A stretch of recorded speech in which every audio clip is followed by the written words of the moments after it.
kamiyembro, ako si Rolly Bauca, Senior Member Supervisor ng Gawa at Kalinga. Samahan niyo ako sa aking A Day in a Life dito sa site.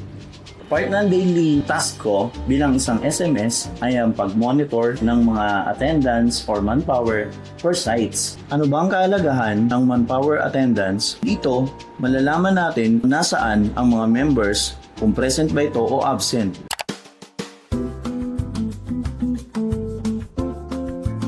Part din ng task ko ang pagtulong sa mga member supervisor sa pag-resolve ng mga concerns sa sites. Halimbawa na lang, pagdating sa benefits at saka sa mga hindi inaasahang pangyayari sa sites.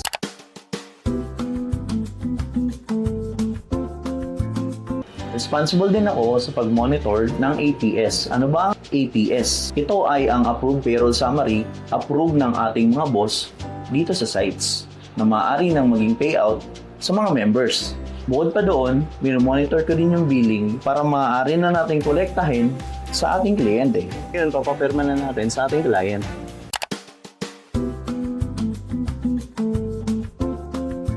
Salamat kamiyembro sa pagsama sa akin. See you sa site. Bye-bye!